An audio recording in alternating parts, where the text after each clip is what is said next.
सुखपुर नामक एक गांव था।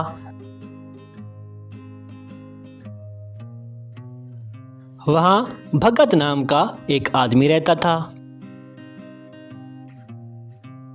उसको रूहान और रिहान नाम के 2 बेटे थे। रिहान बहुत सीधा साधा और भोला भाला था, जबकि रूहान बहुत चतुर और लालची आदमी था। एक दिन भगत बहुत बीमार पड़ गया और खाट पकड़ ली। वह अपने बड़े बेटे रूहान को बुलाया।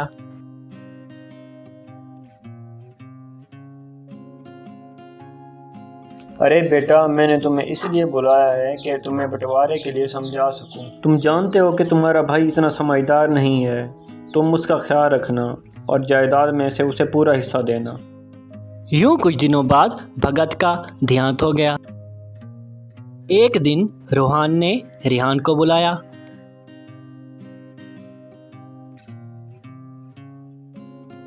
देखो भाई, मरने से पहले मुझे पिताजी ने बुलाया था और बंटवारे के बारे में समझाया था। अब हम दोनों बंटवारा कर लेते हैं।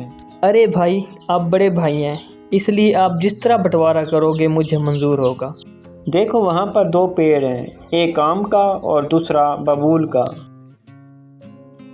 पिताजी ने बबूल का पेड़ तुम्हारे नाम किया था और आम का पेड़ मेरे नाम। वह गाय और मुर्गी में से मुर्गी तुम्हारे नाम है और गाय मेरे नाम है। ठीक है भाई, आपने जैसा बोला वैसा ही होगा। आप इस घर में रह लें और मैं झोपड़ी में रह लूँगा। यूं वे अलग रहने लगे। रूहान अपने घर में और रिहान अपनी पत्नी के साथ उस झोपड़ी में रहने लगा। अरे देखो जी, आपके भाई ने आपके साथ धोखा किया है।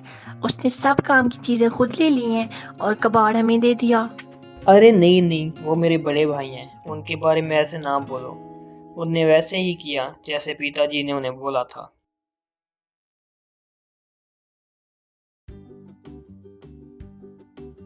रिहान अपने बबूल के पेड़ के पास आया। वह वहां से कुछ पत्ते उठा के घर ले गया।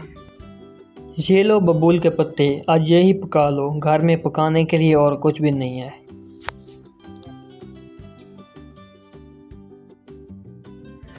अरे ये पत्ते तो सोने के हैं, आपको कहाँ से मिले? अरे हाँ, ये तो वाकई सोने के पत्ते हैं।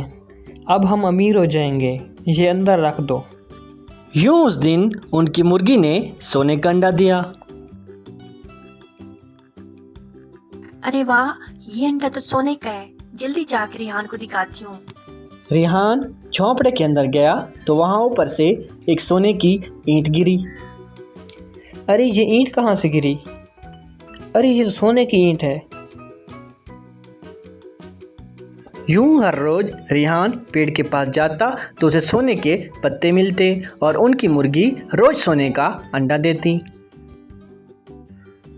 वह ये सारा सोना बेच के बहुत अमीर हो गए। वह अपने लिए बहुत बड़ा घर बना लिया। अरे देखो, तुम्हारा भाई कैसे दिनों में अमीर हो गया है। निकम्मे बैठे हैं, उन पे नज़र रखो, कुछ गड़बड़ ज़रूर है। यूं उस दिन रिहान सोने के पत्ते लेने गया तो रूहान और उसकी पत्नी छुपकर देखने लगे।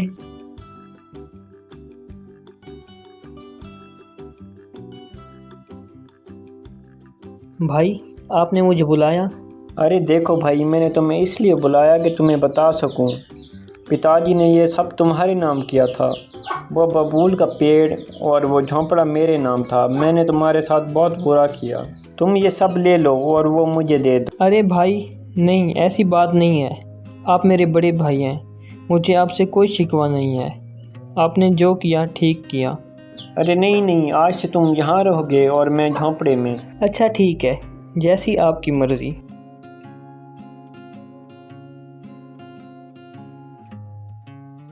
अरे ये इस बबूल के पेड़ के नीचे तो कोई सोने का पत्ता नहीं है। अरे तुम देख क्या रहे हो? जल्दी से इस बबूल के दरख्त को काट दो, फिर सारे सोने के पत्ते ले लेंगे। हाँ ठीक है, इसे काट देते हैं। यूं वह उस पेड़ को काट दिए।